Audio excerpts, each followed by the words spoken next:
Bismillah ve salatu ve selamu ala Resulillah ve ala alihi ve sahbihi ve men valah. Ebu Hamid el-Gazali rahmetullahi aleyhine Bidayetul Hidaye, Hidayet'in mukaddimsi namlı kitabıda biz tünügün cüme günü her cüme bir ders çıkırış planı bilen dersimize devam etken bolsak mı? Tünügün ma'lum sebepler tüpeyilden ders çıkaramadık. Tünügün günüki kazası bugün İmam Gazali rahmetullahi aleyh Bidayetul Hidaye'de kalbning jinoyat gunohlari haqida bir qism kichik so'z qilib o'tsak deb shundoq deydi. Undaqda G'azalining so'ziga qaytsa, G'azali shundoq deydi. G'azali bilgin ey inson deydi, ey banda. Qalbning nachar sifatlari, illatlari ajoyib zo'r ko'pdir. Endi qalbni bundaq razil nachar sifatlardan poklashning yo'llarimi bek uzun jarayon u. Bu kalbni davolash yo'llari nayt inchga, mavhum. Uning ustida umuman ilib aytgan vaqtida bu qalbga munosabatlik ilm, qalbning izlari qatorliq bunda masalalar umum xaloyiq bu ilmdan mahrum qoldi. Bu ilm yo'qolib ketyapti. Chunki xalq dunyoning xilma-xil ozdurg'uchi zibizinat yoki dunyo havisi bilan mashg'ul bo'lib ketgachga qalbga munosabatlik bu ilm asosan yo'qolib ketdi. Biz bu masalani Ihya Ulumuddin nomli kitobimizning Rub'ul Muhlikat va Rub'ul Munjiyat qismida tafsili bayon qilib o'tdik. Endi biz sana bu joyda qalbning nachar illatlaridan, razil sifatlardan ogohlantirib o'tamiz. Çünkü köpünçe devirning, zamanımızın faqihleri şundaq razalet bilen, kalbi kesellikler bilen sınılıdı. Avvalgi muşular bekrek duç keldi. Sebep bunun senin ihtiyat qilishingni maqsad qilib mush bayonlarni bermoqchi. Çünkü bu insanın özünü bir hilak qiladi. Bu qalbki kesel umumi günahlarning bütün perskeşliklerinin anısı, asası. O bozma hasad, riya, özden təəccübleniş, özden memnun buluş. Demek, bana şu üç xil kesel dünyada insanı en hilak kılıdığan, kişilerin ait köp sınırlıdığan, bütün cemiyetimizde, dünyada bulavatkan, uruş, cidel, ixtilaf, niza, ittifoqsizlik, bunun urg'u nima? Qalbning kasallarini bilmaslik, qalbni to'g'ri davolayolmaslik. Nerede bir ixtilof bo'ladi ekan? Bir hasad bo'ladi, riyo bo'ladi. O'zini o'zi cho'ng ko'rsatish, o'zidan mamnun bo'lish, o'zini cho'ng tutish, boshqalarni tuvan ko'rish qatorliq mushu tufaylardan kelib chiqadi. Shunlashqa qalbingni mushu rizolat, pastkeşliklerden imkon bor tozla. Qolgan Rub'ul Muhlikat, undan boshqa hilak qildigan bir qism gunohlarmi bor, lekin mavzu asos qo'y bu yerda. Bundan qanday saqlanishni bil o'rgan dedi. Agar sen mush uch kasalni davolashda sen o'zingni bir ojizlik his qilsang, bundan qutulolmasang, bundan boshqa kasallardan asla qutlanmaysan. Tez.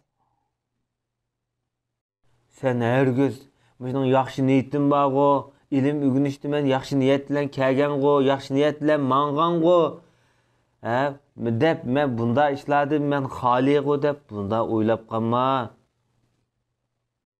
Bu qalbingda hasad turib, riya turib, o'zingga tamanna qo'yish, ajablanish holatlari turib, qalbiy kasallik turib, yaxshi niyetim bor deb ilmga keldi uchun bu yetarli emas.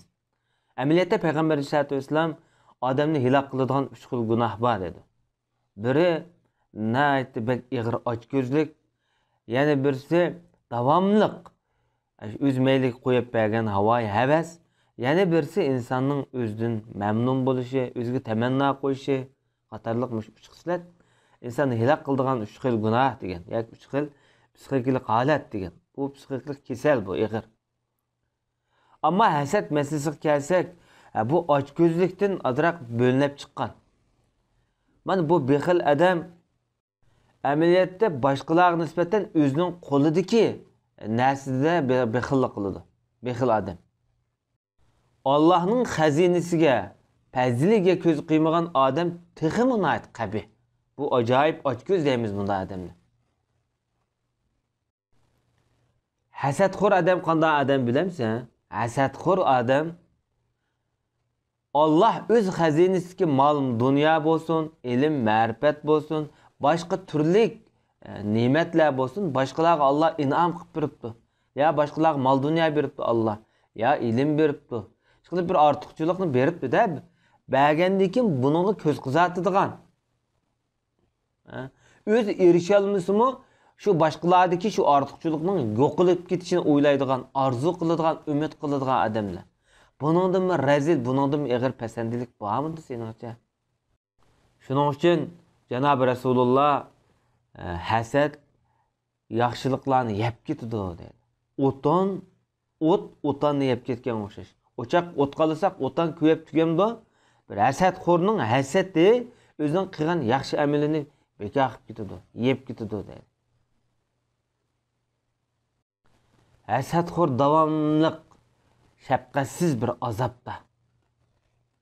Davamlıq azaplanıdı bu deydi. Hem de dünya degen acayip bir nesken. Dünyada nurgun adamlar var, tanıtışları var, şununki mesela. Tonuş bilişleri var. Allah Teala mesela bir insanın bazı tonuş bilişleri ilim berdi, bazı mal dünya berdi, bazı nopuz berdi. Bazı kembag'alroq, bazı ojizroq, bazı bir xil talaysizroq kelib qoladi. Ameliyatda. Bunun hammasi nima deganda sinoq. Lekin hasadxo'r doim mush ishlarni ko'rgan vaqtida azoblandi. Bu azoblanish ta o'lganga qadar buningda qalbini chirmaydi dedi.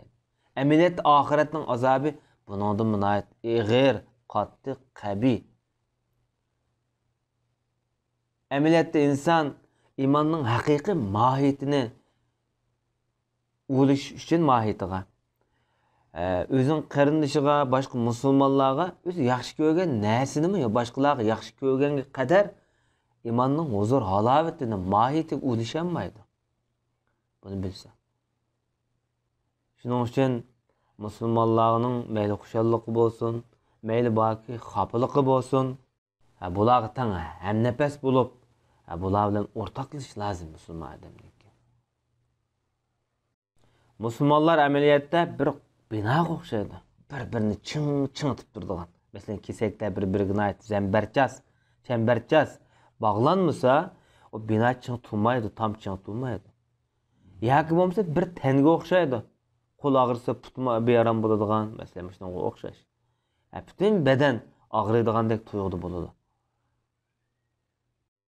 Bundaq masalalarni qalbingdan davomli mushtaq o'zgarish bo'layotgan masalalarga qalbingda davomli bir tuyg'u bo'lmay qolib qolsa, sening bu halokatdan qutqizadigan narsalar mashg'ul bo'lishing, shu masalan xilma-xil qozilik, hukmchilik masalan yoki shaxsiy masalalarga munosabatli ilmlardan mashg'ul bo'lganingdan bundaq halokatdan qutqizadigan ilmlar bilan mashg'ul bo'lganing to'liq zarur, ahamiyatli deydi.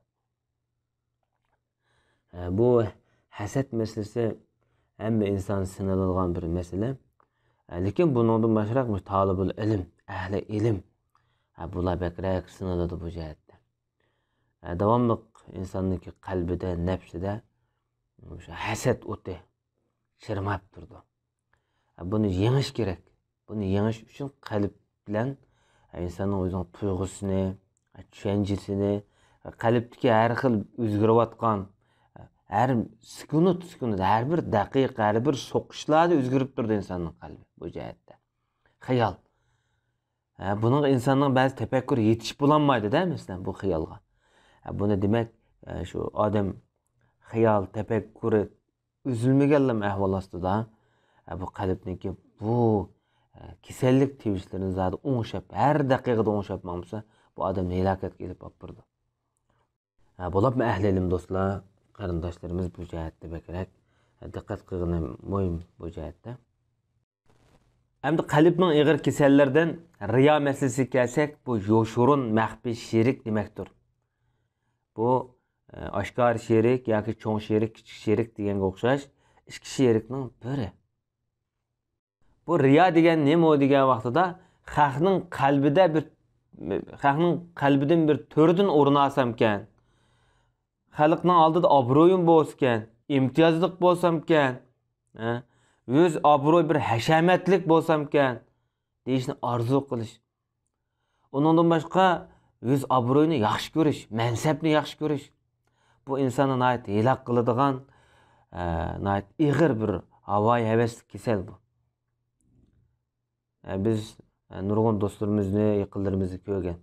Mana shu o'z obro'y masalasi, huquq, mansab mush tamasida orliqlarimiz nayt ko'p yaroqlashgan.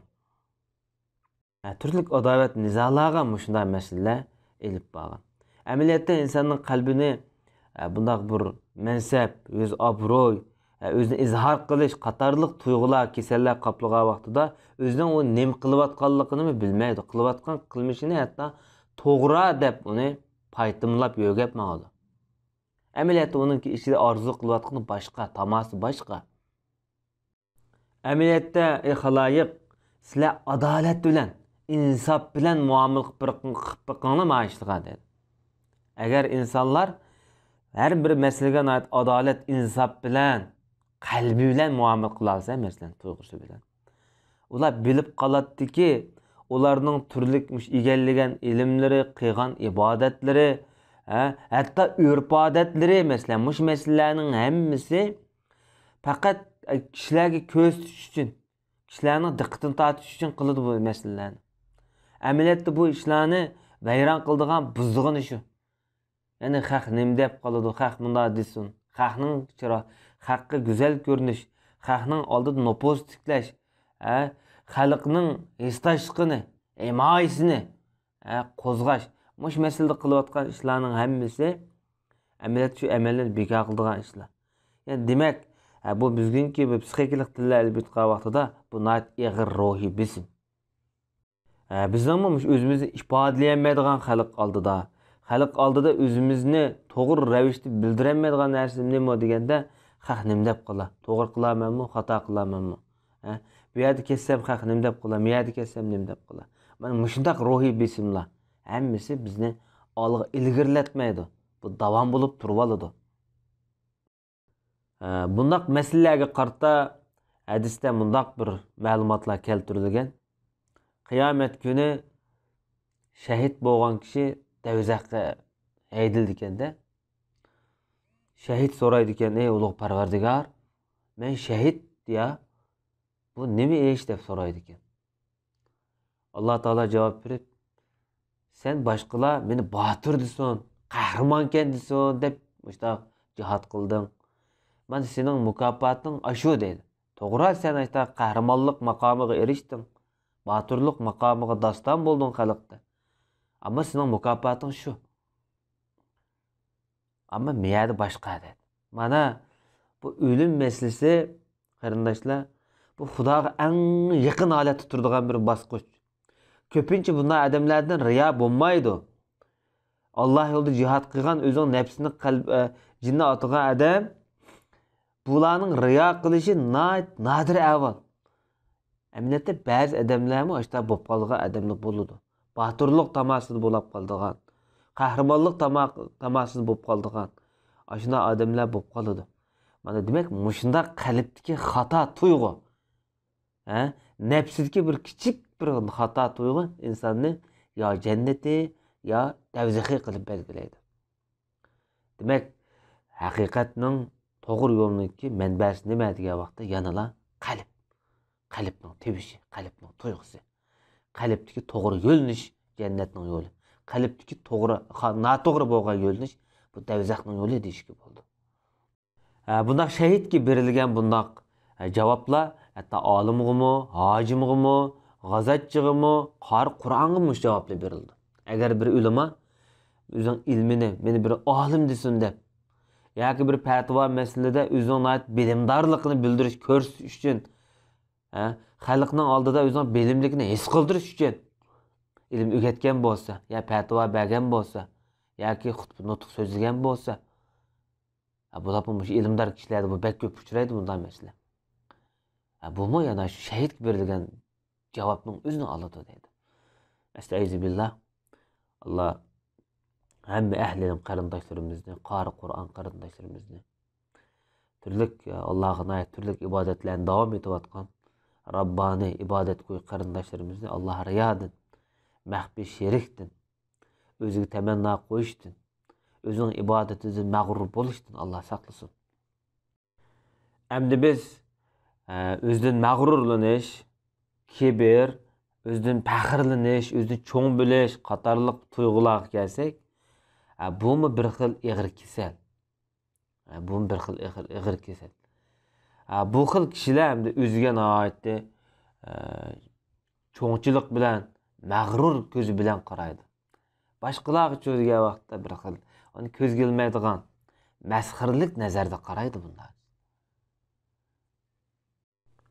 Bunun tildagi ko'rinayotgan shakllari nima? Davomli buning deydigan gapi men bo'lsam, men bunday qilgan, anday qilgan. Davomli buningda mellik kelimasi, mellik lug'ati, mellik iborasi buning tilidan tushmaydi. O'zini ko'rsatish, o'zini bildirish, o'zini faqat va faqat o'zini to'ntish. Bu so'z kimning so'zi amaliyotda? İblis la'natulloh alayning so'zi. Bu ayni vaqtida men uningdan yaxshi insondan yaxshi-ya, meni o'tdan yaratding ulug' Parvardigor, uni loydan yaratding dedi.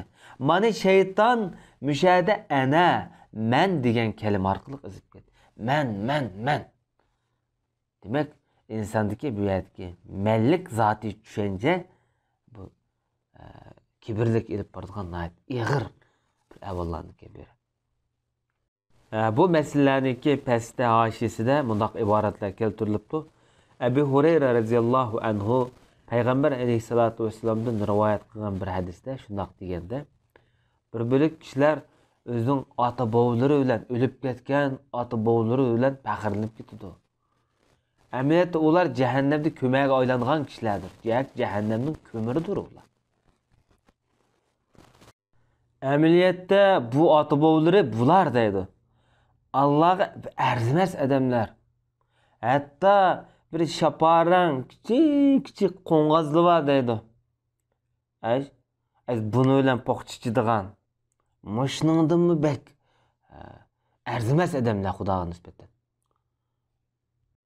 Amaliyotda Alloh taolo sizlardan jahiliyatning ayni vaqtdagi cho'ngchiliklarini, faxrlik, iftiqorlarini Alloh ot-bovlar bilan ketkizibdi. Yo'q hamdi, ular ketdi.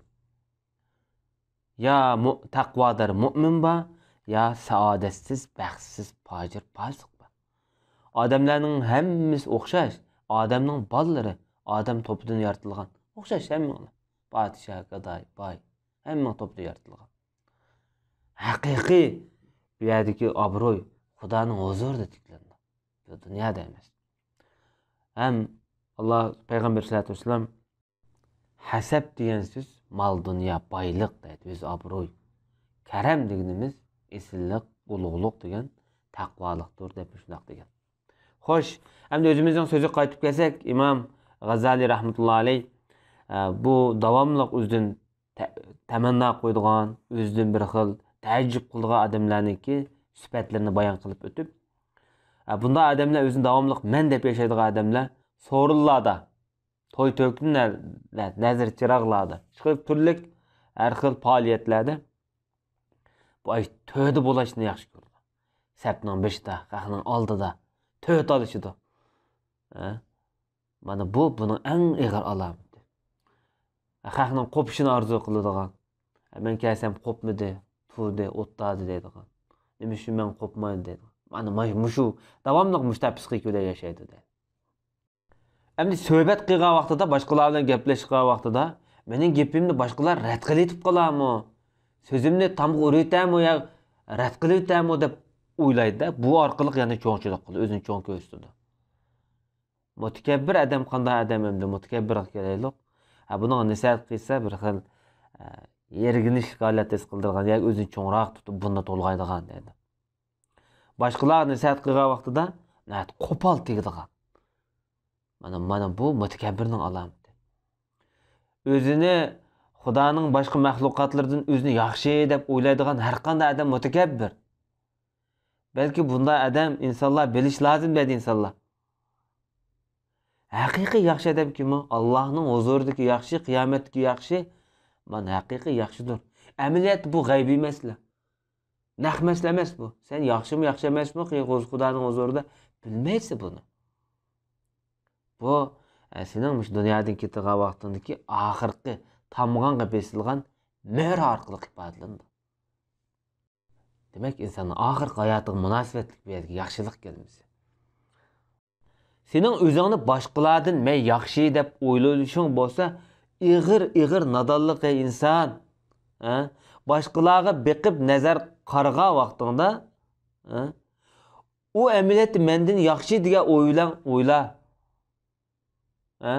Belki bunun men bilmeydiğin nurgun ortiqçılığı bardı deb o'zingni sal töven, azran kemrek baha o'zingga. Kemrek, o'zing töverek-ku. Agar sen kichik bolni ko'rib qolsang, o'ylab, bu tiq kichik, Xudoga tiq osim bo'lib boqmadi. Men bo'lsam cho'ng buningdan nurgun gunohlarni qildim. Amaliyat bu mendan cho'qim yaxshi degan o'yda bo'l. Kichik bolni ko'rgan vaqtingda. Agar sen cho'nglarni ko'rgan vaqtingda bu mendan texim yaxshi. Bu mendan cho'ng o'g'achqa, nech ishdan ortiq kelgachga Xudoga bekrak yaqin bo'lishi mumkin. Dunyoning ilmi-tilmini ko'rib, Xudoga bog'langan bo'lishi mumkin. Xudoga ko'p ibodat qilgan bo'lishi mumkin deb menda o'yla. Agar bir ahli ilm ulamoni ko'rgan vaqtingda bu menga bermagan, Alloh menga bermagan narsaga Alloh buningga beribdi. Men yetmagan maqomga bu yetibdi. Men bilmaganda bu bilibdi. Men qanday unda o'xshash bo'laman degan o'ydi bu. Agar bir nadonni ko'rgan vaqtingda o'yla degin. Bu o'zing nadonlik bilan Xudoga osiy bo'libdi. Men bo'lsam bilib turib Xudoga osiy bo'ldim.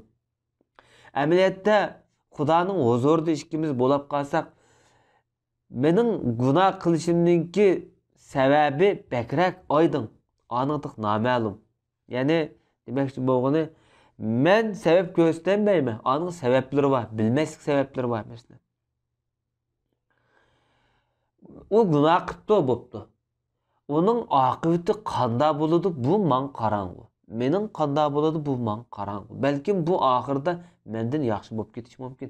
Degandek mushta go'zal tuyg'ulardi bu. Navoda kafirni ko'rib qolding hamda. Kafirni ko'rgan vaqtida degin, bilmayman. Balkim bu musulmon bo'lib qolishi mumkin. Oxirgi hayot yaxshi bo'lib qolishi mumkin. O'zing musulmon bo'lish orqali shu xamedin bir choch yo'linib chiqayotganga o'xshash gunohlardan pokiz bo'lib ketishi mumkin. Ammo men Alloh ozdirayotami? Alloh meni kofir qilayotami? Oxir hayotim nachar bo'lib qolarmi? U bu kofir Xudoning yaqin bandasi bo'lib ketib, men Xudoning nafratiga uchragan, la'natiga uchragan banda bo'lib ketamanmi? Degandek o'yladi bu. Sening qalbingdan kibrlik qachon chiqdi deb beraymi? Sen qachoniki haqiqiy cho'ng, Allohning huzuridagi cho'ng, haqiqiy cho'ng degan o'ydagi xiyolda kelgan vaqtingda qalbingda kibr ondan chiqdi. Mana bu masala insonning oxirgi hayotida, hayotiga munosabatlik bu cho'nglik masalasi. İnsan oxirgi hayoti go'zal hayot bilan o'lib ketgan bo'lsa, bu Xudoning huzurida inshaalloh haqiqiy cho'ng. Amaliyotda bu bizning oqibatimiz qanday bo'ldi, qanday o'limiz bu bir shaklik masala. Davomli seni mashg'ul qiladigan ensirishing shu oxirgi hayotim qanday bo'ladi degandan ensira. U Allohning bandalariga kibrlik qilishning badliga sen oxirgi hayotingning qanday bo'lishidan ensirasan ey inson. Sening mush hozir taqvoliqing, hozirgi iymoning hargizmi sening kelgusida mushta davomli bir xil bo'ladi, o'zgarmaydi deganlik emas. Balkim sen o'zgarib ketishing mumkin. Alloh taolo bu qalbni bu yan almashtirib turdi, o'zgartib turdi. Xalqini hidoyat qiladi, xalığını azdırdı bu Allah. Hem bu hasad, riyakarlık, kibirlik qatarlıq bu kalbi keseller hakkında nurgun hadisler, nurgun mazmunlar bayan kılıngan. Lekin bunundan biz nayeti şamil bolgan, umumiylik derecesiga yetken bir hadisni eskertip öteylik. Abdullah ibn Mübarek özü bir senetlik holatda rivayet kılıp bu hadisni rivayet qilgan shu ichidagi ravi Muaz ibn Jabal degan sahobadan savol so'rab yoki bu kishiga savol tashlab bundoq deb: Ey Muaz, sen Peygamber aleyhissalatu vesselam'dan anlagan bir hadisni so'zlab bergan bo'lsang debdi. O kishi deydi, Muaz sözümni anlab yig'lab ketdi. Bunun yig'isining kuchligidan to'xtamasmiki desam, yana to'xtab mundoq dedi. Peygamber aleyhissalatu vesselam'ning mundoq deganligini anglagan edim. Peygamberimiz dedi: Ey Muaz, men sana bir hadisni so'zlab beray, yoki sana bir gap beray. Mush gapni sen ichingda chin saqlag'in juma. Sana kıyamet günü çokum menfaat qiladi, foydasi tegadi.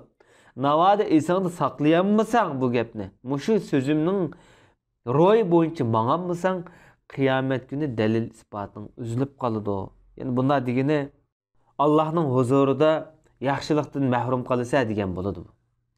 Peygamberimiz sözünü devam etip shundoq debdi: Ey Muaz, Allah osmon zaminni yaratishdan burun 7 perishtini yaratgan bulup, andın osmon zaminni yaratgan. Her bir osmonga Allah birdan perishtini muakkal qilgan.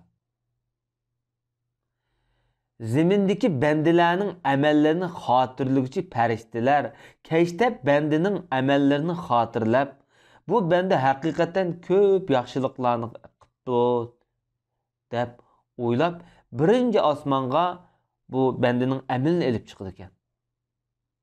Bu bendinin ameli xuddi quyoşdek parlap, nur chaqnab turdi. Lekin bu osmonga muakkal farishta deydiki, bu amalni egisining yuziga itinglar. Men g'ayvatga egi farishtaman. Parvardigorim kishilarning g'ayvatini qilgan kishining amalini bu osmondan o'tkazmaslikka buyurgan. Ya'ni bu Xudoning huzuriga bordi. Xudoning huzuriga berish jarayonida 7 osmondan o'tish kerak bizning amalimiz. Lekin bu yerda yaxshi amallarni xotirlovchi yana farishtalar bor-da, debdan shunday aytib, va buning qilgan yaxshiligini aytib jiqgan deb. Buning yaxshi amallarini ko'rgandan keyin bu odamning amalini o'tkazib o'tadi deydi. Ikkinchi osmonga chiqqan vaqtida bu ikkinchi osmonga muakkal farishta bu amalni egisining yuziga etinglar dedi. Bunlar deydigan gapi shunda.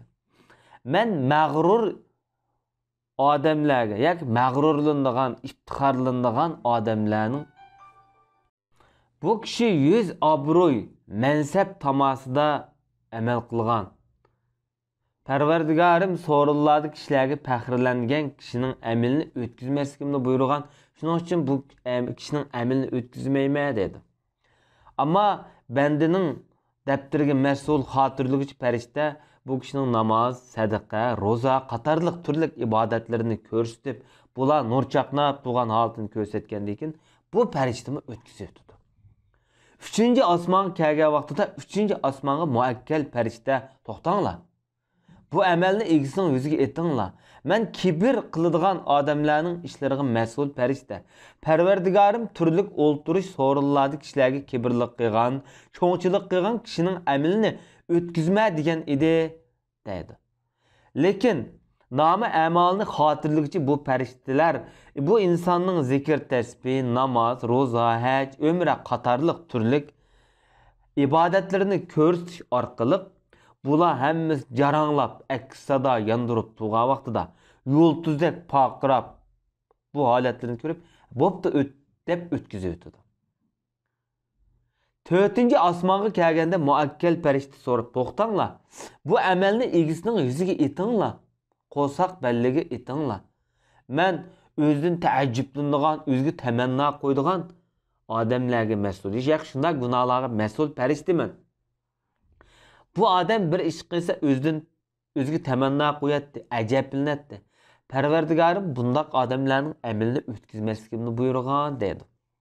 Ammo bunimi bayamqidek o'tkazib o'tdi.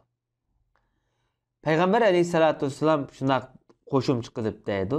Bu insonning nomi amalini xotirlovchi farishtalar bandining amalini xuddi oilasiga yo'tkab mingilgan qizdek 5-osmonga ilib chiqadi dedi. Ha, hurmatli. 5-osmonga muakkal farishta to'xtanglar. Bu amalni bandining yuziga etib bo'yniga yuklab qo'yinglar. Men bo'lsam hasadga mas'ul farishta.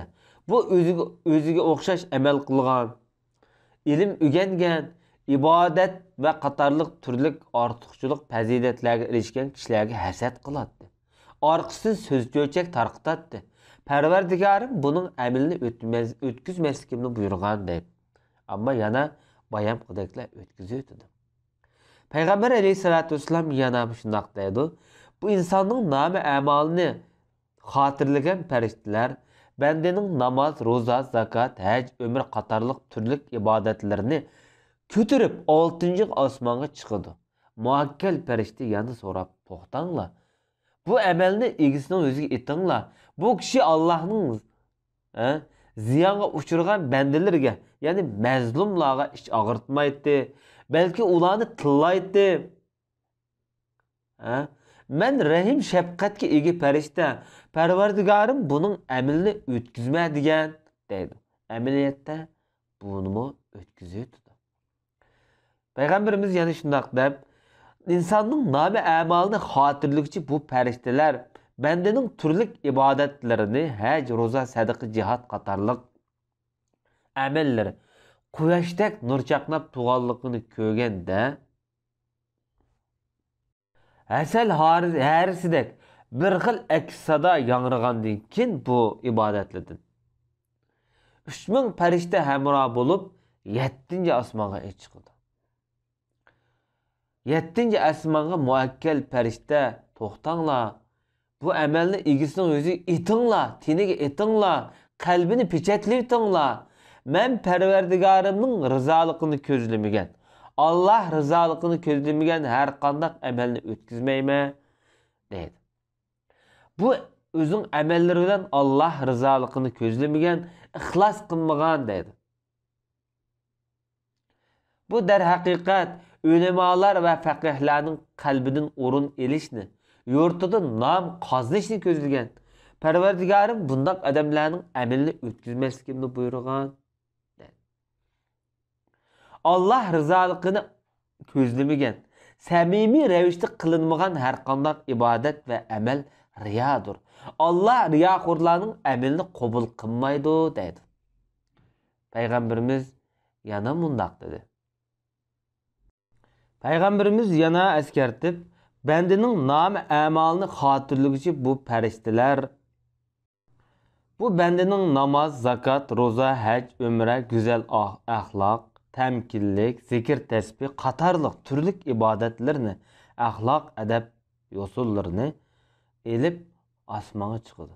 Osmondagi farishtalar Allohning huzuriga tutashgan to'smining ichilish uchun butkul farishtalarga e'lon qildi.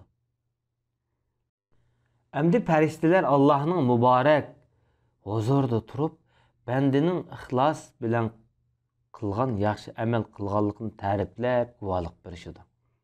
Allah aytadiki, sizlar bandamning amallarini xotirlovchi farishtalarım. Ammo men bandamning qalbini har vaqt bilib va ko'zib turg'uchiman. U bu amallar bilan mening rizoligimni ko'zlamagan, boshqa maqsadda yashagan, boshqa maqsadda qilgan bu amallarni. Buningga la'nat deydi. Butkul farishtalar uningga sening va bizning la'natimiz bo'lsin, ulug' Parvardigor deyishdi. Bu kishiga 7 osmondagi zotlar hammasi la'nat o'qishdi deydi. 7 osmondagi zotlar desak, bir insonning bir barmoq qo'l patqidek yerda bir farishta bor. Demak, odamning sonidan farishtaning sonidan ko'p. Demak, osmondagi butun bu farishtalar la'nat o'qiydi degan gap. Estağfirullah, Allah saqlasin. Muaz aytdi ki, ey Rasulullah, sen o Allah'ın elçisi. Lekin men bir bende Muaz, qanday qutulaman dedi. Peygamberimiz sözlep, ey Muaz, namada əməlində nuqsanlıq mövcud bolsa, bana ergeçkin. Bana ergeçkin. Bundan degeni, her işlerinde, ibadetlerinde mening izlerim boyunca emel qılğın. Tilingni qari Qur'on qarindoshlarыңdan saqlagin. Gunohlaringni o'zingga yukligin. Hargizmi boshqalarga yuklamagin. Bu demakchi o'g'li, yani o'zingni gunohkor his qil va boshqalarni gunohkor his qilma demakdir. Boshqalarni unda o'ylama demakdir. Boshqalarni ayiblash orqali o'zingni pok his qilmagin. O'zingni boshqalardan ustun tutmagin. Dunyo ishlarini oxirat ishlariga aralashtirib qo'ymagin. O'ltirishingda mutakabbirlik qilmagin. Boshqalar bu nachar axloqingdan yerginidi. Yaningda bir kishi tursa, yana bir shaxsga qo'ltirib pichirlamagin. Kishilarga cho'ngchilik qilmagin. Dunyo va oxiratning narsalari sendan to'zib ketadi. Dunyo qoladi. Kishilarning chavisini, yomon ishlarini yoymagin. Qiyomat kuni do'zaxning ilg'ilari seni tilib pora qiladi. Allah bu haqda mundaq deydi. Kupparlarning jonlarini qattiq tartib olguchi farishtalar bilan qasamki, mo'minlarning jonlarini siyliq olguchi farishtalar bilan qasamki deydi. Ey Muaz, bular nima bilamsan debdi. Payg'ambarimiz javob qilib, ota-onam sizlarga fido bo'lsin ya Rasululloh. Bular nima desam, Peygamberimiz bu devzakta göğsünü so'ngakdan ayırıydigan ilg'ilar. Men yana sordum, ya Resulallah, ot-onam sizlarga fido bo'lsin.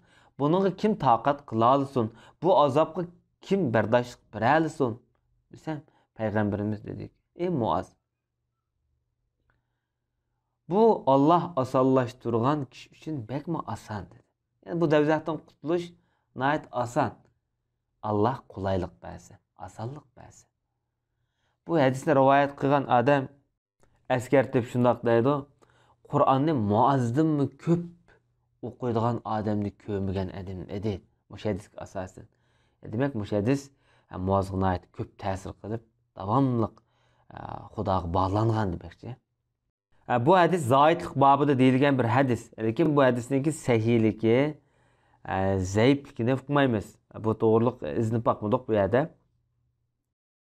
220. betda biz bayatın hadisning o'ttir boblarda da, mesela 6. asman degan mazmunda shuningki ilovasida sharhisida bir qancha hadislar qistirulgan.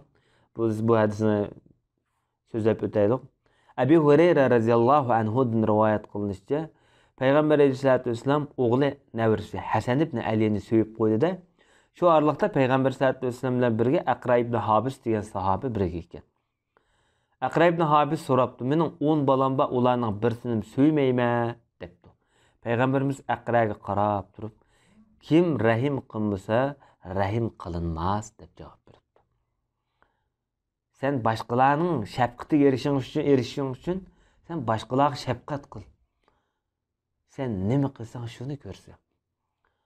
Ayşe radhiyallohu anhadan rivoyat qilindi, Payg'ambar sollallohu alayhi vasallamning huzuriga bir kichik bola keltirilganda Rasululloh so'yib qo'ygan. Shuning bilan Payg'ambarimiz dediki, kichik bolalar bexillikqa, qo'rqinchoqlikqa sababchi bo'lg'uchidir dedi Payg'ambarimiz. Ya'ni kichik bola tug'ilgandan keyin o'zimiz yeydigan, o'zimiz kiydigandan biroz o'zimizni to'xtatamiz. Iqtisodchan bo'lamiz. Yani dada davamlı ensirep, avlatdan, baladan ensirep, jangovarlıktan, g'azatdan, urushdan o'zini sal yig'idi. Demek bular Allah'ın rayhonlaridan, Allah rizq qilib bergan rayhonlaridan. Yani kichik bolalarni Payg'ambarimiz sifatlagan bir sifatli bu. Payg'ambar alayhisolatu vasallam kishilarga rahim shafqat qilmaydigan odamlarga Allah rahim shafqat qilmaydi degan. Yani bir hadisda men va yetimga ega bo'lgan, kepil bo'lgan kishi jannatda mushundoq deb ikki barmoqini tang yaqinlashtirganda. Yani yaqin bo'lma demakchi. Payg'ambar alayhisolatu vasallam yana shundoq deydi, jannat ahli 3 xil odamdir. Adil sulton va davomli sadaqat qilib turadigan yaxshi joylarga, muvaffaqiyatli joylarga. Yani birisi qalbi noyat nozuk, rahimdil odam. Musulmonlarga bo'lsin, yaqin tuqqanlarga bo'lsin. Yana biri balachaqliq, o'zi iffatlik, qanoatchan odamlar. Mana bu 3 kishi jannat ahlidan degan. Payg'ambar sollallohu alayhi vasallam mehr shafqat faqat shaqiy, baxtsiz odamlardan tortilib ketadi degan. Ya'ni birisi Payg'ambar sollallohu alayhi vasallam rahim qiluvchilarga Alloh Rahman taolo rahim qilur. Zimindagi kishilarga rahim qilinglar, osmondagi zot sizlarga rahim qilsin degan. Yana Payg'ambar alayhisolatu vasallam musulmonlarning uydagi eng yaxshi uy yetimga yaxshilik qilingan uydir. Musulmonlarning eng nachar uyi yetimlarga yomonlik qilingan uydir deyilgan. Yana Payg'ambarimiz bir yetim odamni o'zining yeydigan, ichadigan yemekiga to'lab chaqirib Мәкә тамақ qayl degan bo'lsa, masalan, o'zining yeydigan, o'zining ichadigan deb bergan bo'lsa, Alloh albatta bu odamga jannatni berdi dedi. Endi mag'firat qilinmoqda, gunoh qilib qolsa, u boshqacha. Yana Payg'ambar alayhisolatu vasallam bir odamning bir qizi bo'lsa, uni ko'mmagan bo'lsa, u qiziga ahonat qilmagan bo'lsa, o'zining o'g'il bolalarini u qizdan ortiq ko'mmagan bo'lsa, Alloh bu kishini jannatga akirdi. deb shunaq degan.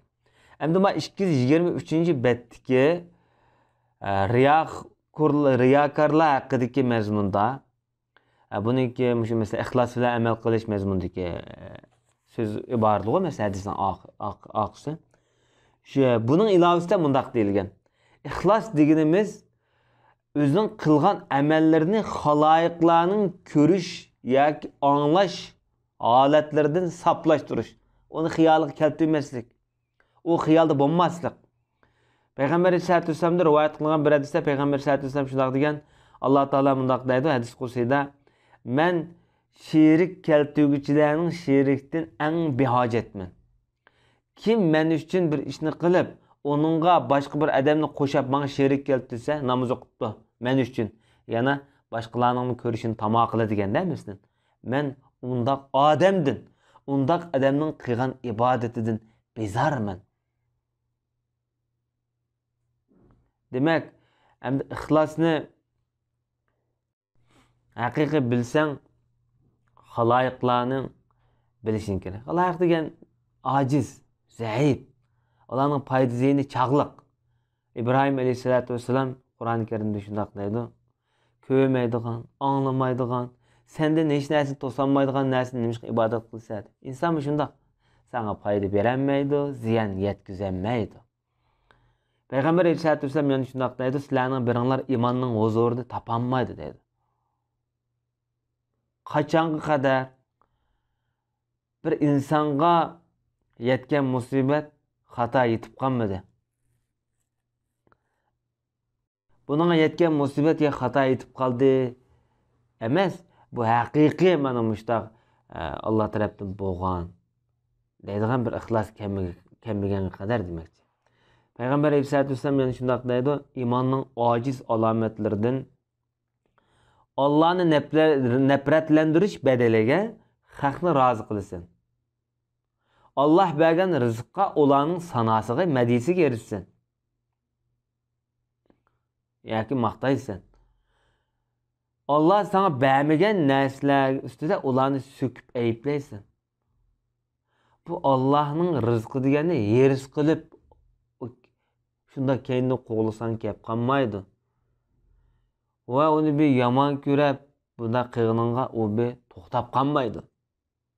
Yani Allah Teala Kur'an-ı Kerim'de Allah sana bir ziyallıkını verse onu hiç kim ilevetemez Allah'tan başka. Eğer sana Allah yaxşılıkını irade kılsa hiç kim bunu tosap kılamaz degan. Demek şu hadislarniki ko'rsatmasida şərilərdə berilgan mazmunlar.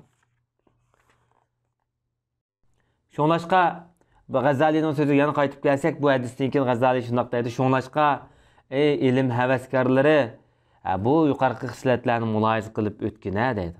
Bil, mushu nachar illatlarning qalbda davomli saqlanib qolishning eng muhim sababi nima? Sen ilmni beslishish, faxrlanish asosida ilm o'rgangan bo'lsang, mushu yuqorqidagi nachar illatlar qalbingda davomli cho'nglab, yo'g'inab mangadi.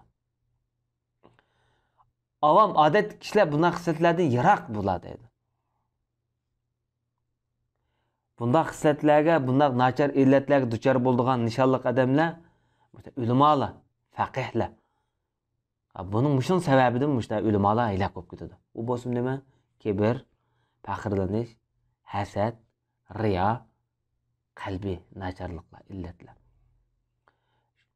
Shuning uchun bu so'zning sharhisida Imom G'azzoliy rahmatullohi alayhi yana mundaq debdi. Dunyoning ulamolari hukm masalalarida bo'lsin, sot masalalarida bo'lsin, shaxsiy masalalarga erishdi. Ya'ni bundaq masalalarni bir taraf qilib mangadi. Turli dialoglar, mesela suhbatlar, turli xam xiyollarni o'ttirib qo'yish orqali bularning kuni mushtaq o'tib ketadi. Amaliyotda bu ishlar yuz bermaydi. Ya'ni yuz bermaydigan nurg'un xiyollarni, dialoglarni o'ttirib qo'yishadi. U ishlar yuz bersimi, endi u boshqalar uchun yuz berdi, ular yuz bermaydi odatda. Amaliyot bunda bularning tasvirdagidek bir ishlar yuz bergan bo'lsa, masalan, sotchilarningki, tahlilchilarningki, masalan, unda ishlar qildiganlar jiq, ijro qildiganlar, bir taraf qildiganlar, bularning ish emas. Amaliyotda bular o'ziga lozim keraklik narsani ular qilmaydi. Kechar kunduz ularning holi shu, tahlil, obzor va hokazo, xiyoli, vasvasa ishlarda shuni bilan o'tadi. Bular baxtdan yiroq bunday odamlar. Çünkü bunda adamlar yüz bermeydigan, yüz berishi nayeti töven ehtimallik bo'lgan ishlar bilan mashg'ul bo'lib, o'ziga manfaatlik, keraklik bo'lgan ishlardan mahrum qolgan odamlardir. Bular shu Allohga yaqinlash badaliga xaloyiqlarning oldida obro' tiklash, bilimdonlik qilish mush asosida tahlillarni yurgizgan kishilar. Bekatalar, avam xalqlar buni va bir fozil odamkan, muhaqqiqkan, olimkan, tahlilchikan, obzorchikan deb bilsin, deb tamoq qiladi. Allohning bunday odamlarga beradigan jazosi dunyoda xalqning qabulig'iga erishamaydi. Belki davrning o'tishi bilan bu baxt saodatdan mahrum qoladi. Turmushini bir xil huzursiz holatda davom etadi. Qiyomat kuni endi ko'radigan kuni bu odamniki hasrat, nadomat, kambag'al. Bu mol dunyodan kambag'al qiyomatda, amaldan, manfaatdan, yaxshilikdan kambag'al. Shu boshqa masalan futuq qozongan yuqori maqomlarga erishgan odamlarga nisbatan ilpetqa vaqtda bu kambag'al bo'ladi. Bu vaqtida nayt ig'ir bir halokat bu. Bu masala Ihya Ulumuddin'da bayon qilingan. Alloh muallifga rahmat qilsin. Alloh hammamizni qiyomatda yaxshilikdan mahrum qo'ymasin. Alloh taolo bizni riyodan, hasaddan yiroq qilsin. Qalbimizning davomli har bir so'qishlardagi shaytonning yomon nachar tuyg'ularidan Alloh taolo bizni saq o'tib ketgan nasib etsin. G'azalining so'zi qaysa? G'azali yana shunday deydi: "Qarg'in, baqqin ey inson. Sening eng muhim ishing bundaq halokatlik ishlardan, qalbdagi bu razilliklardan qanday qutulish, shuni bilishing kerak. Qalbingni davom isloh qilishing, davomli oxirat uchun o'zingning qalbingni isloh qilish orqali tayyorlik bosqichidan minishing muhim." Bu so'zdagi sharhisida yana G'azali umuman ilpetqa vaqtida ko'plagan xaloyiq kishilar nayt oson o'zining mijoziga nayt mos keladigan, yoqadigan ishlar bilan mashg'ul bo'lgan amroq keladi. Haq ochiq, haqni qilmoq zo'r, nayt tas. Haqni bilmakmi ig'ir. Buning yo'llarini tushunmak texmo o'ngil-dungil, tushunmak tas. Bo'labmi qalbning sifatlarini tonish, uni tozalash, yomon nachar illatlardan uni paklash, bu masala nayt ig'ir masala. Bu davomli insonning ruhidagi bir xil tortishib turgan bir tuyg'ular mana masalan. Bunda odamlar masalan bir doğru ichgan odamga o'xshash muomala qilish kerak-da bunday masalalarda. Masalan, doğrudimi Açık olsun işimiz. Saqayamenmiki dep. Yani birisi davamlıq ığır günlerini kördüğün adamlar var. Özün ömrünü bütün rozuyla ötközgenge okşaş deydi. Ülep ketken vaqtı bitir qılamanmiki, baqılamanmiki dep. Demek bunda yollarda rağbet kaçan köp boludu dep bu Gazali. Demek boğunu bu meselede muşu kişilerge okşaş muamele kılış gerek demekçi. Kalbini tazalaş meselesinde nayet demişler çın davamlıq izchillikni saqlab qo'yish kerak. Bunun cho'qim ham xiyol da bo'lishga bo'lmaydi demekçi. Endi G'azali shundoq deydi, sen mushundaq muhim ishlar bilan mashg'ul bo'lganing yaxshimi? Yoki mushtaq quruq gap sotadigan odamlar bilan tang u deyishib, o'zingning kibringni oshiradigan, riyokorligingni oshiradigan, hasad, ta'jubligingni texim oshiradigan, ashta hilaq bo'lgan kishilar bilan tang hilaq bo'ladigan ilmlarni o'rganishing zarurmi? Billa buni deydi. Bilsang, mana mushu uch xislat qalbdagi eng muhim ig'ir razillik. Üçününki köçtü bir. Bu üç bir şah. Bu üç şahın köçtü tüpü bir. O bolsun dünyanı yaxşı görüş. Ben dünyanı yaxşı görgen adam hasadxo'r keladi. Dünyanı yaxşı görgen adam kibir, mutakabbir keladi. Dünyanı yaxşı görgen adam tamannochi keladi. Shuning uchun Payg'ambar sollallohu alayhi vasallam dünyanı yaxşı görüş bütün xaloyiq, bütün xatolikning manbasi, asosi degan. Amaliyotda dunyo shunda bo'lsa-mu, dunyo yanala oxiratninki ozuqini to'liqlaydigan bir etizligimiz, ya'ni terilg'i yerimiz bu kinoyalik gap. Hamda dunyoda cho'qim yashashga loyiq ravishda oxiratga yordam beradigan ahvol ostida dunyoda bu nasibimizni olmasak bo'lmaydi. Hamda dunyodan faqat dunyoda huzur, halovat tepish uchun dünya qo'g'lasak, bu nayet ilaketlik avval. Bu so'zinki haşiyasida ostida shunaq deyilibdi. Anas radhiyallohu anhu shunaq degan deydi. Payg'ambar sollallohu alayhi vasallamniki bir yumshoq, bir sho'rpuloq nay yeganini ko'rib boqmagan, ash o'lib ketganga qadar payg'ambarimizning bir semiz bir paqlanlarning go'shtini yeb boqqanini ko'rmagan deydi. Sahl ibn Sa'd radhiyallohu anhu yana shunaq debdi. Peygamber Aleyhisselatü Vesselam pak süzük tamaklarını körep bakmagan deydi. Huzurluk. Allah Teala bunu peygamber kılıp evetkendiğin ülep ketkenge kadar. Peygamberimiz ülep ketkenge kadar bir kipeklik nallını mı tıkı bir devamlı köygen emez. Siltığa şu kipkiden ağrıtıp yesle apını. Biz onu tatattık. Onu kepkini püdep uçurattık deydi şamalda. Kep kalganda biz şorup koyup bunu yeyittik bunu. Yana şundaq deyilipti bir yerde Musannif haqiqatan ras etdi. Bu dünyanın kinayet bek huzur halaveti adam huzursuzluk elip geldi. Şun dünya ehli davamlıq ehtiyat yaşaş gerek. Şair şundaq deydi.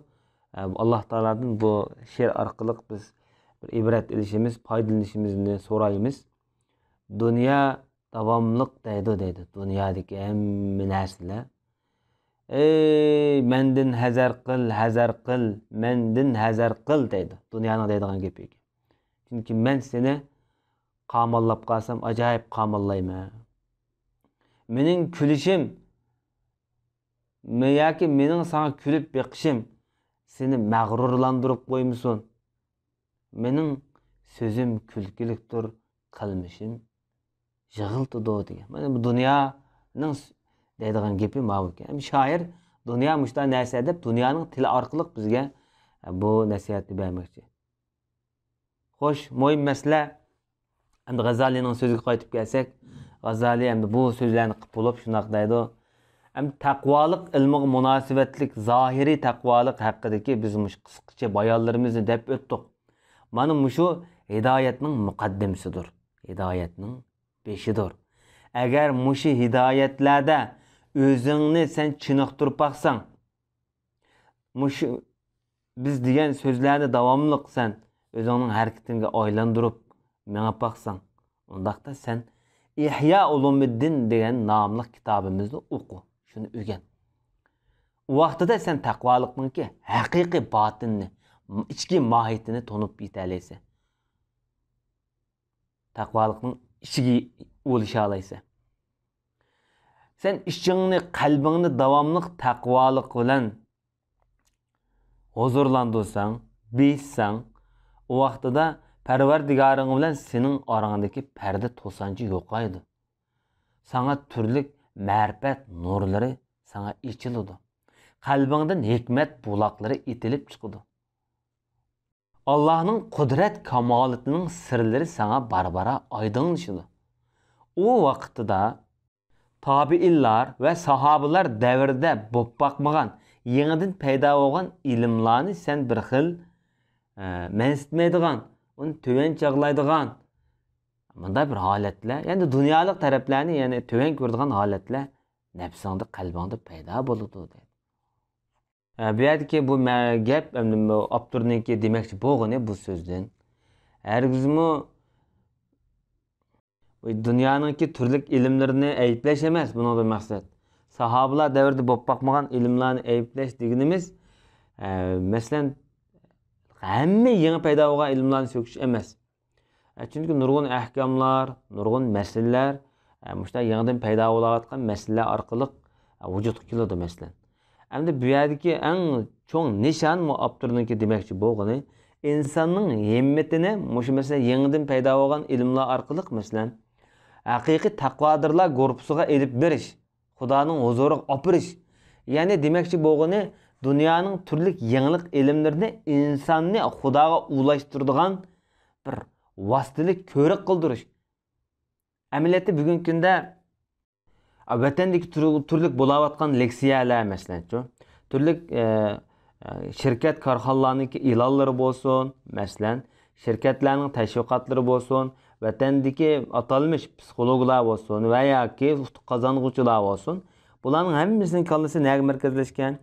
Bu yerdagi utuq qozonish faqat iqtisodiy jihatdan utuq qozonish. O iqtisodning kelish manbasi, qanday yo'l, qanday voqealar bu yerda aniq bayon qilingan emas.